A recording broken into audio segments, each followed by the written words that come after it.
Britain is clearly going to be brought to a grinding halt this week, the final week before Christmas. There is concerted industrial action from multiple unions. It will hit families across the country very hard. Indeed, it will also deny patients life-saving treatment.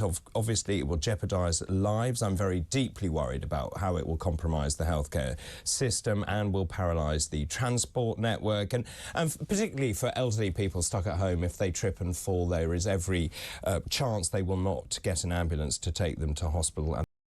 Assuming they were getting an ambulance already, right? There are waiting times of like 6 hours for ambulances at the moment. And suddenly they'll go wait another 6 hours after the initial 6-hour quote. Hardly a gigantic difference, really, is it? That could be devastating for them. So it's really a catalogue of chaos. We know tomorrow the nurses walk out, the ambulance workers go out on the 21st and 28th, then highway workers, the border force, just to add to the misery, 23rd to the 26th and 28th to the 31st. On top of that, Royal Mail buses, rail, and obviously the knock-on effects are huge. Now, the Chief of Defence Staff, Sir Tony Radakin, has said the armed forces should not be used as spare capacity. This is as 1,200 armed forces are replacing ambulance and border force. The hypocrisy here, of course, the army can't vote against this action. They can't do anything about it. Talk TV is just like an Onion copy, right? I mean, almost certainly. I mean, it's just, again, it's just Murdoch media propaganda. It's all paid for by Murdoch. It's their actual point of views are not something that's worth taking seriously, but it is worth rebutting their points because they have a Freeview channel, right? But the vast majority of what Talk TV exists to do is to be a loss leader for the ideological positions of the right wing, right? That's why Murdoch funds this stuff. It's not because they make like a gigantic profit on Talk TV, because, you know, most of their reviews come from YouTube and clips going viral on Twitter. But that's exactly the point, right? It's there for social media virality and to try and spread an ideological message rather than explicitly for some particular profit motive. They don't have a union, and so it seems very unfair to rely on the army yet again when many of them have just come back from active service and are actually trying to enjoy. I love how his point here isn't that we shouldn't have the army brought in to break strikes. Not because he thinks that strike breaking is bad, but he thinks that the poor soldiers might have to do us a little bit of extra work. I mean, to be fair, they probably should be allowed to go and see their family members over Christmas. You know what would allow the army, the soldiers to go and see their family over Christmas? The government coming to the talks and allowing there to be negotiations with nursing staff. Or the government not hamstringing the negotiations between the railway operators and the RMT. Weird that. Incredibly weird how there's just this obviously easy way to avoid having to rely on the army to break strikes. And that would be actually turning up to the fucking industrial action negotiations. Enjoy Christmas themselves. Joining me now is Ashok Kumar, who is Associate Professor of Political Economy at Birkbeck University. Good morning to you. Good morning. So just in terms of the strike action, I mean, clearly it seems to me this is pretty much concerted effort across the board.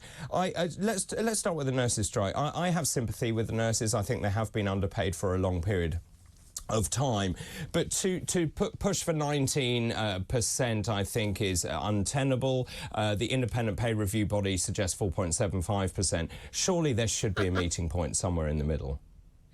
Well, they're asking for 5% above the RPI. That doesn't mean that they will get that. I mean, I feel like, you know, the government's come out and been like, oh, this is a crazy number. Well, then give a counteroffer. That's how negotiations work. And it's also the question of, you know, when you have the RPI as high as it is, when you have falling spending across the economy, which might like accelerate us towards a recession, I think giving people what they're worth makes sense. I mean, you've had the hollowing out of the NHS, and 46,000 worker shortfall, nurses worker shortfall. We're paid less than the OECD average for nurses. They have a 20% per annum contraction over the last 14 years in their pay. So this isn't outrageous. And also, when you've had so much falling spending, so more and more of people's money is being spent on the necessities of life, whether rent or fuel or food, that means they spend less in the pub and spend less in their local communities. That would lead us towards a demand-driven recession. I mean, even someone like Margaret Thatcher, I'm sure your hero. And I think it's worth saying, right? Like, we're seeing interest rate rises to try and dampen demand because like macroeconomic orthodoxy would say that you want to have contractionary monetary policy when you are in high inflationary periods, right? But the issue is we don't have any kind of demand-driven inflation. The whole point of the interest rate hike to try and curb demand is under the assumption that aggregate demand is already high. Aggregate demand, especially for goods and services, is absolutely not high, right? The whole point of the cost of living crisis, people can't even afford the essentials, let alone consumption on or the discretionary consumption on luxuries. That's the whole point of the whole cost of living crisis, right? So by essentially pulling the make everybody poorer lever, which is what the Bank of England have done, you're not helping anybody. It's not going to curb inflation, as these are all exogenous effects to the economy. They're all because of issues with regards to grain farms in Ukraine and Russia. It's all coming out of the energy crisis due to a constraining of supply due to the cut-off of Russian gas into the European market, etc., etc. That's why the expansionary fiscal policy from Liz Truss, the energy price guarantee, actually brought down inflation, like contrary to economic orthodoxy, which would say any expansionary fiscal policy would necessarily lead to extra inflation. Well, that's just not the case because of where the money is going. And also, it's not necessarily the fact that additional money flowing around in the system would necessarily go into the demand for goods and services. It can also inflate asset values as well. I mean, that's what happened over the pandemic. We inflated asset values, but not at the expense of goods and services values. But RPI at the moment is high, not just because of not because of supply chain constraints and cost push inflation moving forward, but also just in general because of inflation expectations, right? It's not an exact science. As much as the monetarists will try and tell you that inflation is just something you can plug numbers into and voila, you have the inflationary numbers, right? The quantity theory of money as a theory of inflation has long been forgotten by most academic economists at this point, apart from a very, very small minority of incredibly well-paid neoliberal shills who get paid a lot of money by right-wing think tanks to make everybody think that the only theory of inflation is QTM. Because again, I need to understand where the money is going. The issue we have in this economy is so much of our essential services have been over-marketized to the point at which the price inflation on these things specifically is leading to the consumer spending power reducing because they're spending so much money on rent and bills, for example, right? The issue that you have with, for example, a demand-driven inflationary period is because people have too much money to engage in discretionary spending, so that then the prices of commodities will then go up to meet that additional demand. But that demand isn't there. That demand just isn't there, right? That's why the best solution for the inflationary pressures at this point specifically should be giving people more money, and why the interest rate hike is just completely pointless and nonsensical. Again, it's just the Bank of England is just following monetarist orthodoxy, regardless of the actual specifics of the inflationary period that we're in. And on top of that, a high additional pay increase for the public sector of nurses, given what I've said about what the kind of inflationary period that we are in currently, is that that means that additional spending power for nurses is not going to massively impact inflation, as we're staring down the barrel, as Ashok says, of an upcoming recession based upon the fact that consumers' purchasing power has massively declined. So people not engaging in luxury purchases is killing off a bunch of industries and slowing our growth, slowing our productivity, etc., etc., as well as the issues that we're seeing with regards to education and healthcare and what have you. And also, it won't lead to a wage price spiral either, because the nurses are employed by the public sector. So there are not going to be any price hikes to be able to deal with the fact that there's no profit margin involved in the public sector. It's just like in the way that additional salary increases for railway workers would also not lead to a wage price spiral, specifically because the price of the end product that people are consuming when they use the rail network specifically is capped, right? The ticket prices are capped because our rail network is completely nonsensical in the way that it's done. So to be able to keep price under control and keep tickets being available at universal to use in all the different franchises specifically is capped at increase of RPI. So there cannot be a wage price spiral with increasing wages among rail workers or nurses.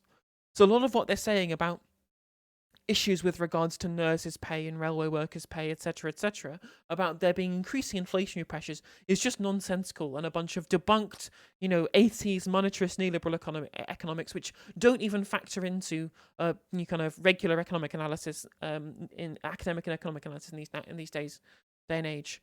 What would I say is more complicated, maths, economics, or physics? Or physics, most definitely. Physics is far more difficult. I mean, like I remember the first time that I saw like things like the Friedman equations, or like when you're looking at drag equations. I forget what the name of the drag equations really are. But the drag force, I forget. I failed miserably when I was looking at a lot of kind of mechanics-based physics, for example. Despite the fact that maths was probably my best part in physics, the complicated maths is far more complicated in physics. But the issue is that physics is a hard science. Hey, Young Black Economist, thank you for the bits. I appreciate the support. Well, exactly, my rear end. Millennials are killing British industry because they don't have any consumer power. Union density is super low. Even though we have a tight labour market, people's wages don't reflect that tight labour market because of how casualised the workforces are. So that the people who should be the consumer demographic that'll be keeping luxury businesses afloat now do not have the expendable income to be able to consume.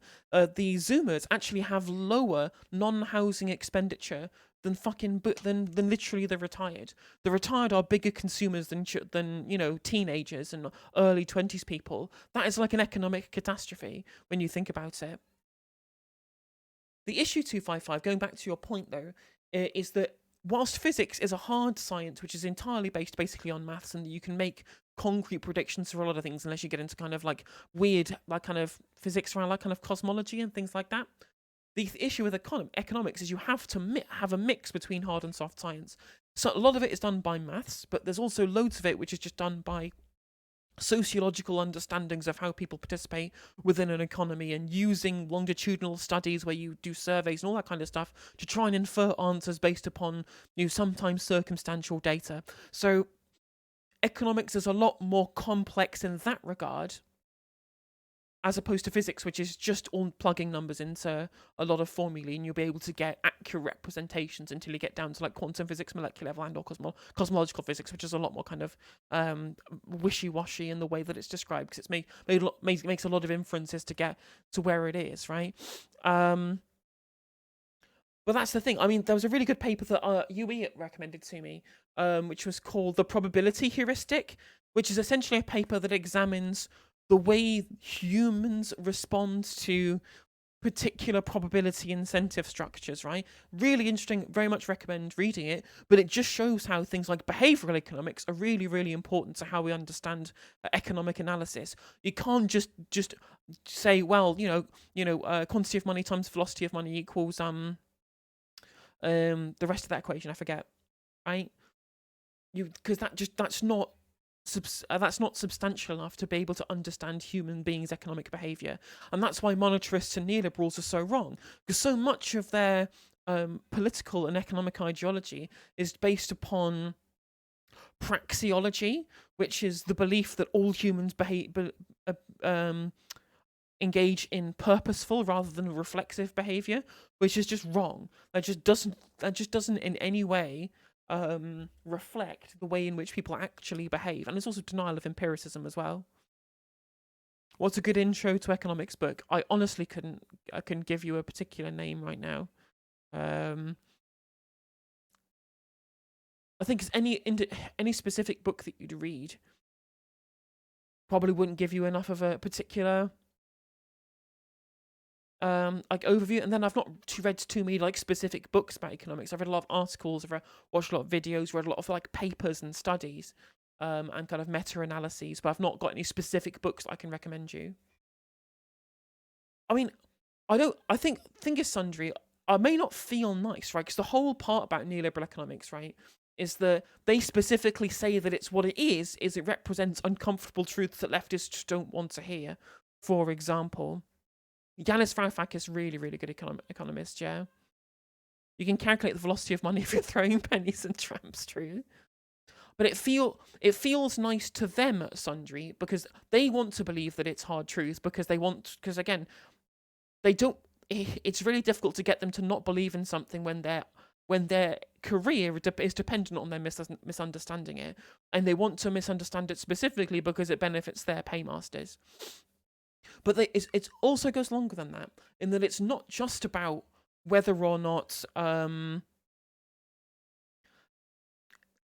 or not the actual theory is nice, but they have this kind of they have this desire to believe in things being just so, right? They want simple, odd solutions where they say, this is the rules, this is how it works, you need to follow the dogma. It's very similar to why you get high levels of religiosity amongst conservatives.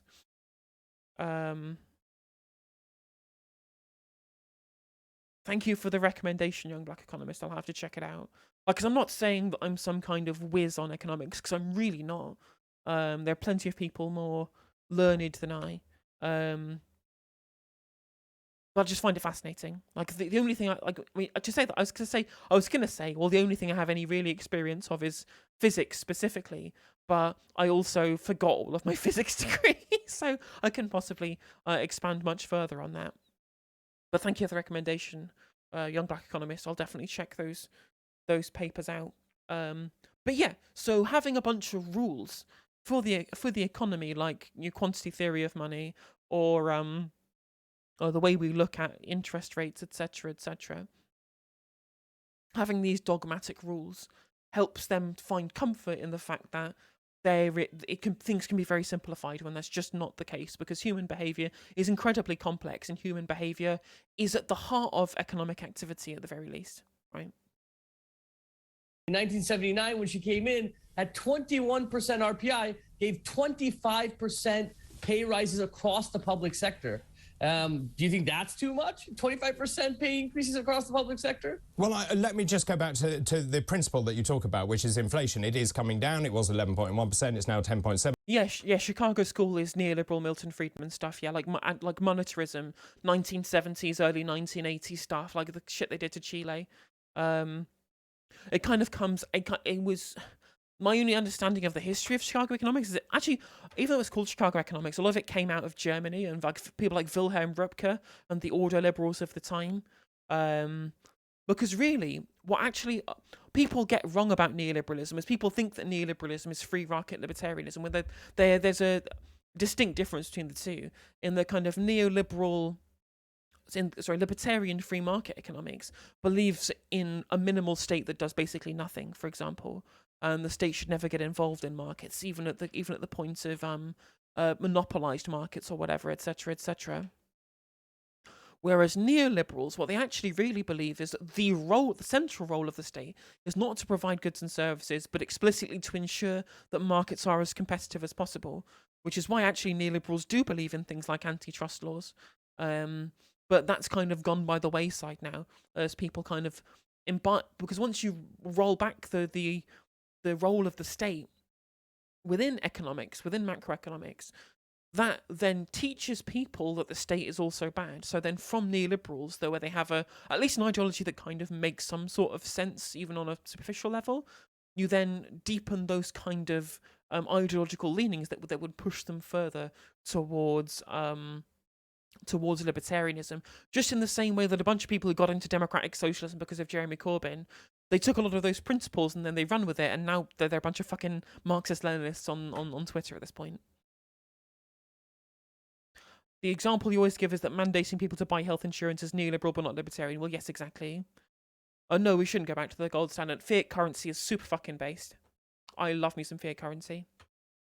7% is thought to be have peaked and come down still further. No, Ha Jun Chang is fucking based as fuck. I love Ha Jun Chang. Wait a minute. If it's coming down to 10%, then that's not 19%. That's 4% above the RPI, so it would be 14%. So it's funny that you use the RPI at 14% when you want to say, oh, they're asking too much.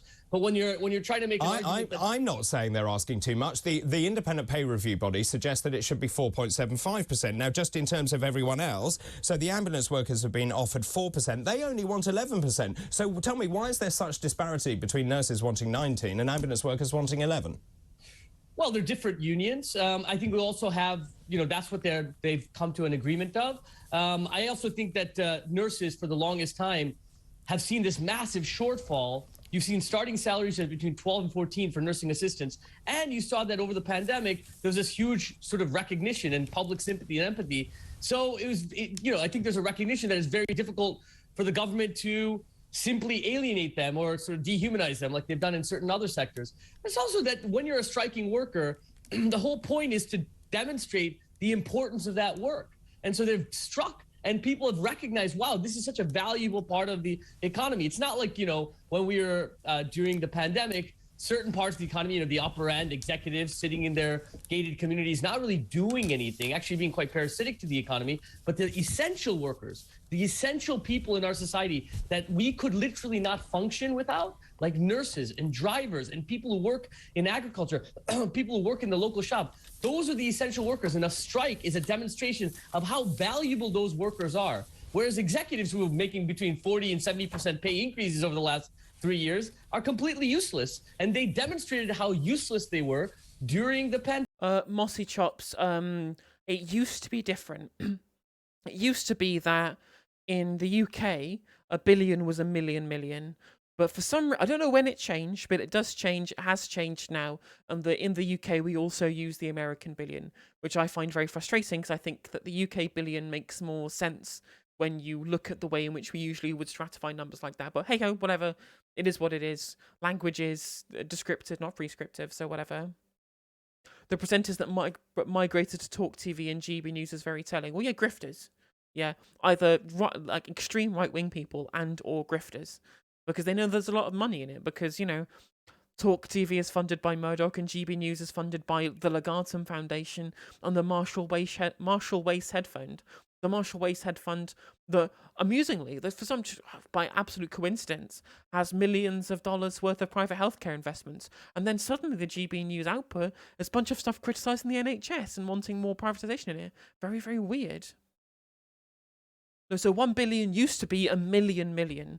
So a 1 with 12 zeros in the UK. But now they use the American billion, so 1,000 million essentially.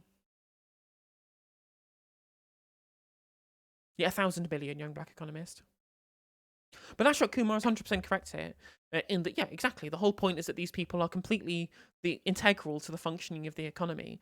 And so if you want to be able to have these systems function correctly, you need to be able to pay them so much that they don't leave the profession.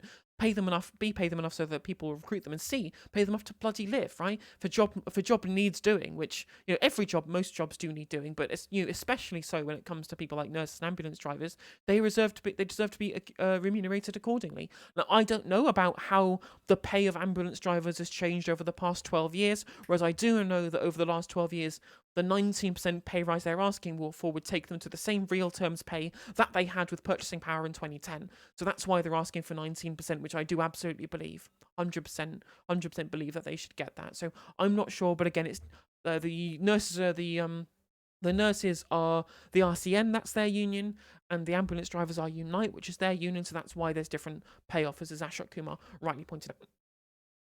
Pandemic, yet we still give them more and more pay rises. Well, let's just be very clear. I mean, I think in terms of money, there is plenty of money going into the NHS. It's just not hitting the ground. I think many people would agree with. I mean, no, there's not enough money coming into the NHS, regardless, just from a kind of base level, right?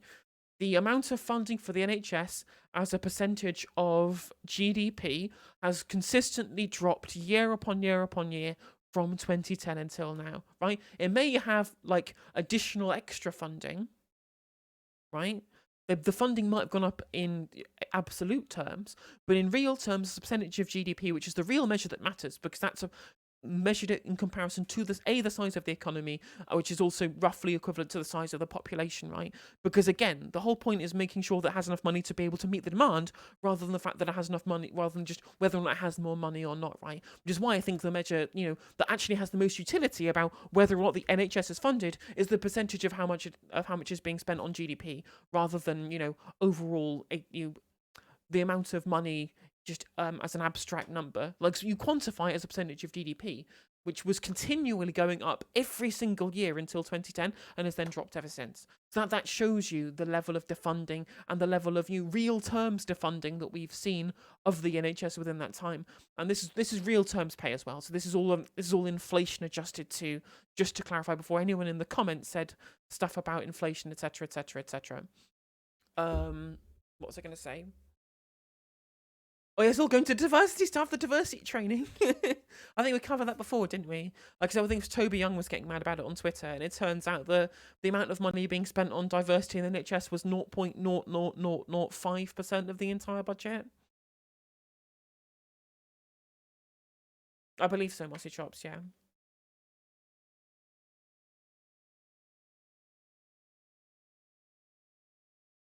Is it 30%? I'm not sure. Can someone find? Can you drop me a source on that and I'll have a look?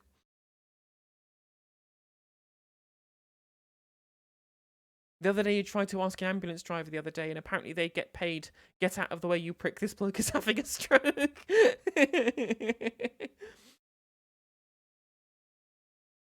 But yeah, so that's the issue, is that as real terms funding of the NHS as a percentage of GDP has dropped. So just to say that always had more money than ever, that's not a phrase that you can really quantify in regards to the actual utility of the money that is being spent or not. Yeah, it's going to the privatized sections of the NHS. That is not true. And that's another point that Ashok Kumar is making very correctly, in that we spend almost double at the moment on hiring agency staff to fill nursing gaps currently than we would spend if we just hired a full-time nurse to be able to do that job. Now, there's two reasons for that. First of all, it's because they want to undercut nurses' pay regardless, because they have an ideological commitment to ensuring that people in the public sector are underpaid. And B, they want to ensure that the private sector has an ability to compete with public sector wages, to try and siphon off public sector staff into the private sector, or at least move more of their remit to the private sector, because a lot of NHS staff share responsibilities within the NHS whilst also on private contracts as well. So by having the agency staff that get paid more already, plus having to pay for the agency fees, plus also actually having to, give money, essentially fill the pockets of the shareholders of the agencies who are then being recruited to be able to fill the gaps in nursing staff, it shifts more burden for the NHS to the private sector specifically to then justify further privatisation, because of that's where the beds and all of the staff are, right? It's an incredibly sneaky long-term plan they have for further NHS privatisation, which did get worse under Boris Johnson as well. So that's the issue, right? That's the big issue. So that's why you actually save money by just giving nurses a bigger pay rise, because you would attract more people to actually join the nurse workforce at the start. Once you've done that, you then cut down on agency fees, which are far more expensive than just hiring a nurse in the first place. Problem is people don't want to train as nurses, right? Because understaffing has meant that the actual working hours are unsociable, the work is far too hard, and they don't get paid enough to be able to justify that career choice. Nurses are leaving the industry to become fucking shelf stackers at Tesco, because it pays more with more sociable hours. So that's the issue. And that's, again, an ideological position that they are taking deliberately to undermine the public nature of the NHS. If only someone could have warned us. True, Mushrendi. True. Very true. 176 billion, another 36 billion went on top of that. But let me just finish the point, which is that what I really object to is nurses going on strike at a time when the NHS... Well, that's a different point, though, David. What you've done there is you're now gish-galloping. You've made a statement that needs clarifying, or that can be debated about whether or not the NHS is getting funded. And then, whilst Ashok needs to respond to that point to try and counter that piece of information that you've given first, you are now cutting him off and then talk about something different, so people take your initial statement that you've made as an assumption correctly.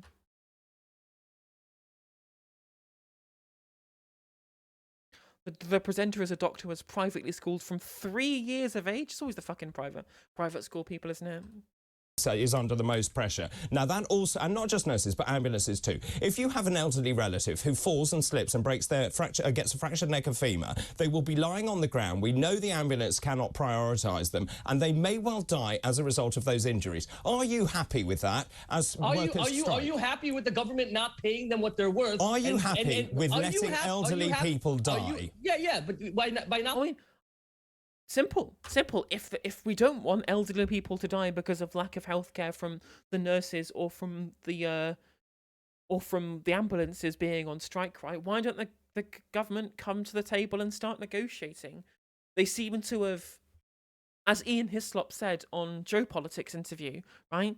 The government seem to have forgotten how industrial action works, in that you go to the negotiating table and you say, okay, I would like a pay rise. And then the government says, well, actually, we want to give you this pay rise. And say, well, actually, I will go on strike unless we can have a negotiation. And then you negotiate to some position between those, and everyone leaves with having their labour protected and also their salaries increased, right? That's how negotiation works. Whereas at the moment we have a group of people saying, we would like a pay rise. The government says, no, independent pay review body has said this, so we're not going to give you any more, we're not even going to bother negotiating. And they've gone, okay, well, if we're not going to negotiate, then we'll go on strike. And then the government goes, actually, no, we're going to ban strikes and bring in the army to break those strikes, rather than even bother negotiating. Because again, it's an ideological war that they're engaging in, rather than a war based upon the utility of the policy. Literally every time people say, are you okay with people dying? You respond, well, the Tories clearly are, because they can't even be asked to negotiate. Well, exactly, JD, I'm 100%. The Tories are to blame for basically all of this at this point, because they've continually suppressed pay to be able to get to this point, and also won't negotiate at all either. Like, they could stop this tomorrow.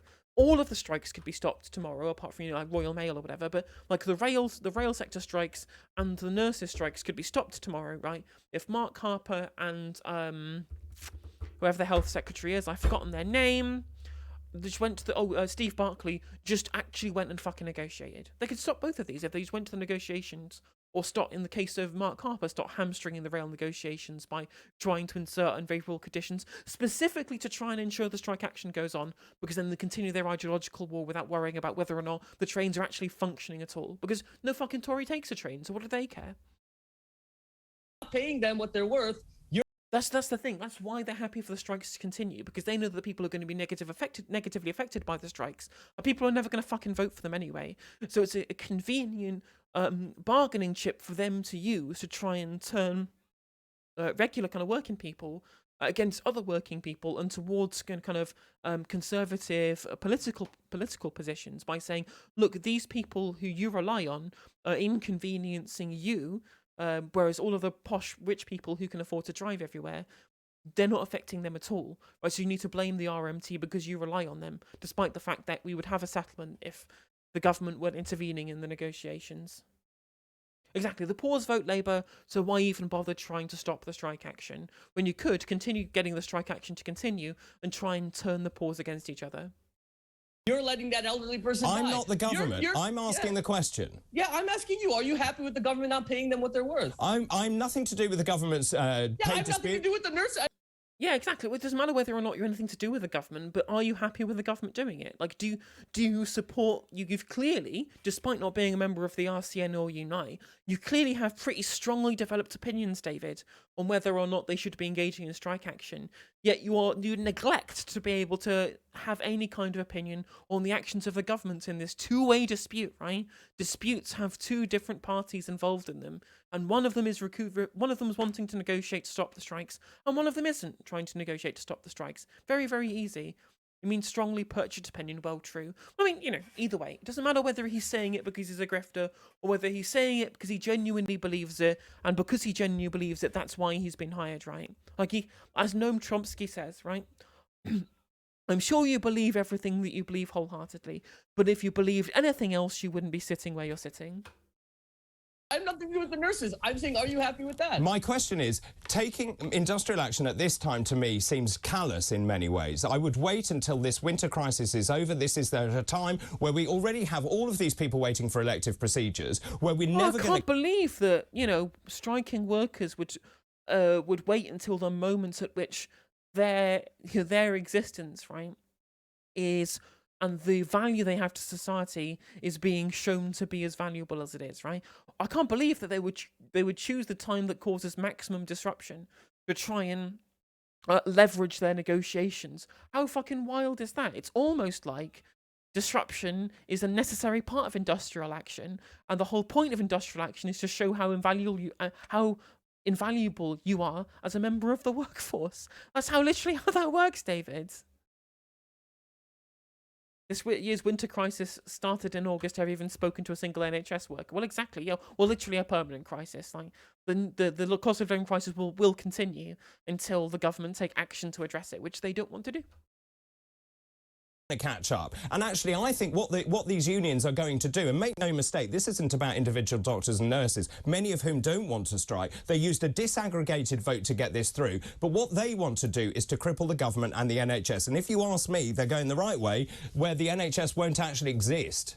David, do you even know what a disaggregated vote is? Disaggregated vote means that each local body votes on it. I know exactly what it is. So that's very democratic. So you're saying, oh, people don't want to. Clearly, a clear majority of nurses. 1 in 4 trusts voted in favour.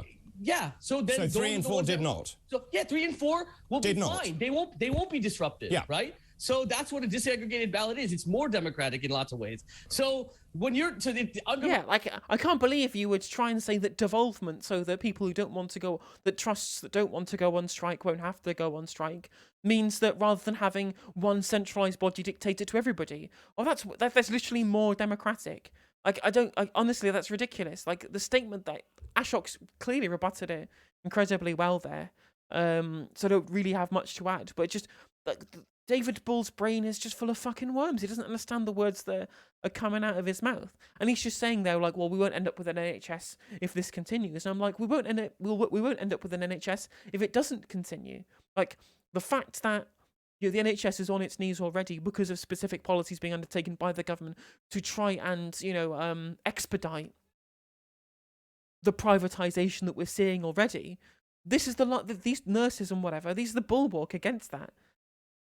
Yes, his last name is literally Bull. I could make a joke, but I think we already all know. Reminds your very argument. The second question is that this isn't about displacing government. You think that millions of people across this country are going on strike, taking strike deduction or wage destruction already when they're seeing wage suppression because they want to get the right-wing Labour government, Starmer government in? I know this is a Talk TV talking point. You guys are like, oh no, it's actually about the government. Last time we had a strike wave this big was 1977. That was during the Labour government. And what do you think they wanted to bring Thatcher in? The idea that this is the reason, this larger political purpose, rather than actually demands over terms and conditions, is patently absurd. Ashok, I'm afraid time is. I disagree with Ashok here, actually. I do think that a lot part of it is to try and fight. I mean, it's fighting against a specific government, but as I've said previously many times, if you're a union, the job of your union is to get, the best conditions for your members. And if the existence of a government that doesn't have your interests at heart is, stopping you from getting the best deal for your members, you'll want to try and ensure that the government don't get as little power to do that as possible.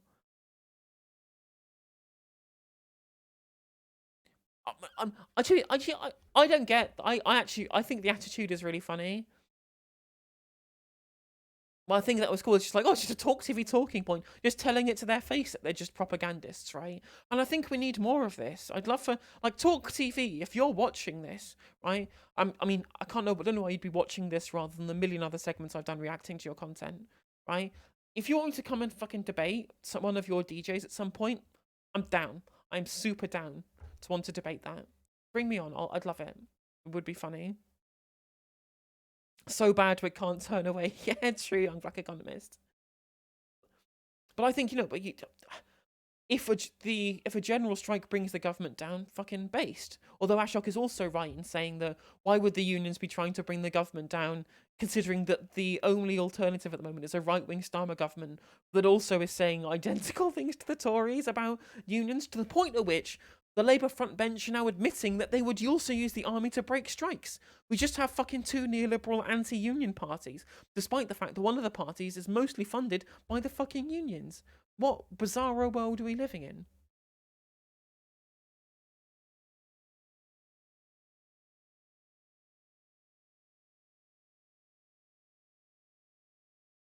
Anyway, that went really well for Ashok, I think.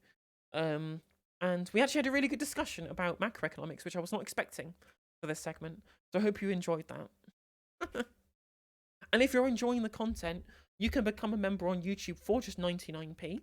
It gets you access to the emotes dirt cheap, cheaper than a can of beer, and that helps you support the channel. And if you're following on Twitch, then you can subscribe for $3.99 for emotes, and you can also drop bits to donate as well if you wish to. Is never expected but always appreciated.